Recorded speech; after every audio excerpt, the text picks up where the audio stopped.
കുഴപ്പം ഞാൻ ഏറ്റു, കുഴപ്പമില്ല, ഞാൻ ഏറ്റു.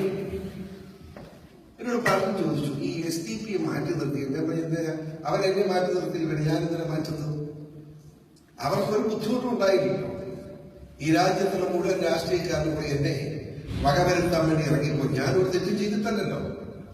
ശരി ചെയ്തു എന്നതും ശരി പറഞ്ഞു എന്നതിന്റെ പേരിൽ എല്ലാം കൂടെ എന്നെ ശരിപ്പെടുത്താൻ കടന്നു വന്നപ്പോ ജയിക്കുമോ ഇല്ലയോ എന്നുള്ളതല്ല, ആദ്യമായി കടന്നു വന്ന് എളിയവരായി എനിക്ക് പിന്തുണ പ്രഖ്യാപിച്ചത് SDP ജീവിതകാലത്ത് എനിക്ക് മറക്കാം.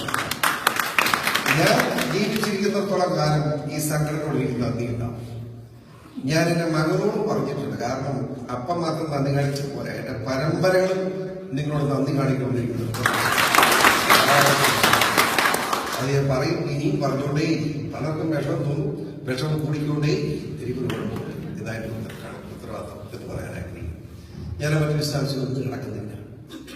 നിയമസഭയിൽ വലിയ രസമാണ്, ആർക്കെന്നും പറയാൻ SDP പ്രതിനിധി ഇല്ല. പക്ഷേ ഒരു 9 മാസമായിട്ട് SDP പ്രതിനിധി പ്രതിനിധികൾ അവിടെ ഒരു ഒറ്റ സംസാരം വന്നു. പിണറായി വിജയൻ പേര് പറയാതെ നിങ്ങളെ ആക്രമിച്ചു. ഇതുപോലുള്ള ഭീകരവാദികൾ വളരെ മറുപടി പറയാൻ ബഹുമാനപ്പെട്ട പ്രതിപക്ഷ നേതാവ് അദ്ദേഹം വളരെ ശക്തമായി അതിനെ സപ്പോർട്ട് ചെയ്യാൻ ആരും വേണ്ടിയാൽ തോന്നി. ഞാൻ പറഞ്ഞു നിങ്ങൾ രണ്ടും പറഞ്ഞ് ശരിയല്ലെന്ന്. നിങ്ങൾ രണ്ടും പറഞ്ഞത് ശരിയല്ല, പച്ചയ്ക്ക് ഞാൻ പറഞ്ഞു.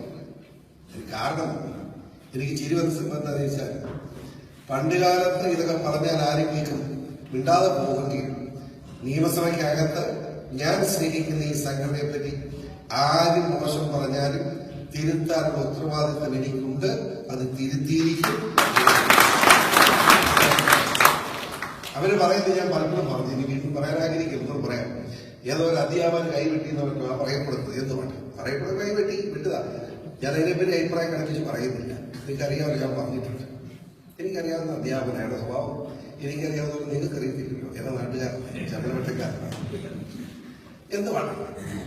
ഞാൻ അവസാനം ചോദിച്ചു, നിങ്ങൾ അവരെ തീവ്രവാദികൾ വിളിക്കുമ്പോൾ നിങ്ങൾ കൊലപാതകം നടത്തിയിട്ടുണ്ട്, നിങ്ങളെ എത്ര തീവ്രവാദികൾ കൂട്ടുപിടിക്കുന്നു? അതായത് SDP കൊലപാതകം നടത്തിയ കേസ് കിട്ടുന്നു സംശയങ്ങളിൽ ഓരോരുത്തർ അഭിപ്രായം പറയുന്നു. രാഷ്ട്രീയ കക്ഷി എന്ന് പറയുന്ന മുസ്ലിം ലീഗ് കൊലപാതകം നടത്തിയിട്ടുണ്ടല്ലോ. അപ്പൊ SDP തീവ്രവാദികൾ എന്ന് പറഞ്ഞാൽ മുസ്ലിം ലീഗിന് തീവ്രവാദികൾ എന്ന് പറയുന്നുണ്ട്. ശരിയല്ലേ? കമ്മ്യൂണിസ്റ്റ് പാർട്ടിക്ക് എന്താ പറയാൻ അവകാശം? കണ്ണൂർ ജില്ലയിൽ മാത്രമേ നടത്തിയ കൊലപാതകത്തിന് കണക്ക് എണ്ണിയ തീരുവോ? കേരളത്തിൽ നടത്തിയ കൊലപാതകങ്ങൾ എത്രയാണ്? രാഷ്ട്രീയ കക്ഷി എന്തിന്? അവരാണ് ഒരു വാദ്യാല കൈവെട്ടിയ സംഘടന തീവ്രവാദികൾ എന്ന് വിളിക്കുന്നത്. അപ്പോ അതൊക്കെ ശക്തിമത്തായി പ്രവർത്തിക്കുന്ന ചെറുപ്പക്കാർ മുന്നോട്ട് വന്നാൽ തങ്ങളുടെ അധികാരവും അതുപോലെ മറ്റ് സ്ഥാനമാനങ്ങൾ നഷ്ടപ്പെടുന്നു ഭയപ്പെടുന്നവർ യോജിച്ചു നിന്നുകൊണ്ടുള്ള ആക്രമണമാണ് SDP-ക്കെതിരെ നടത്തുന്നത് എന്നാണ് എന്റെ വിശ്വാസം. ആ വിശ്വാസം ശരിയാണ്. ആ വിശ്വാസം ശരിയാണ് എന്നതുകൊണ്ട് തന്നെ എന്റെ ജോലി ഞാൻ നേരത്തെ സൂചിപ്പിച്ചതുപോലെ തുടരും എന്നുകൂടി ഞാൻ അറിയിക്കുന്നു. ഞാൻ മറ്റു വിശ്വാസത്തിൽ കിടക്കുന്ന ഞാൻ ഒരു ഓട്ടപ്രദർശനത്തിൽ വന്നതാണ്.